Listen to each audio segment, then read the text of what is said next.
आपल्या वारकऱ्यांचं दैवत पंढरीचा पांडुरंग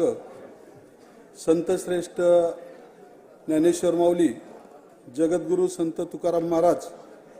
महाराष्ट्राचे आराध्य दैवत छत्रपती शिवाजी महाराज, हुतात्मा शिवराव हरी राजगुरू, वंदनीय हिंदू हृदय सम्राट बाळासाहेब ठाकरे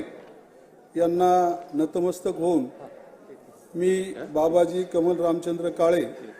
197 खेड आळंदी विधानसभेचा सदस्य म्हणून निवडून आलो असल्याने ईश्वर साक्ष शपथ घेतो की कायद्याद्वारे स्थापित झालेल्या अशा भारतीय संविधानाबद्दल मी खरी निष्ठा व श्रद्धा बाळगीन, भारताची सार्वभौमता व एकात्मता उन्नत राखेन आणि आता जे कर्तव्य मी हाती घेणार आहे ते निष्ठापूर्वक पार पाडीन। जय महाराष्ट्र, जय भीम, जय आदिवासी, रामकृष्ण हरी।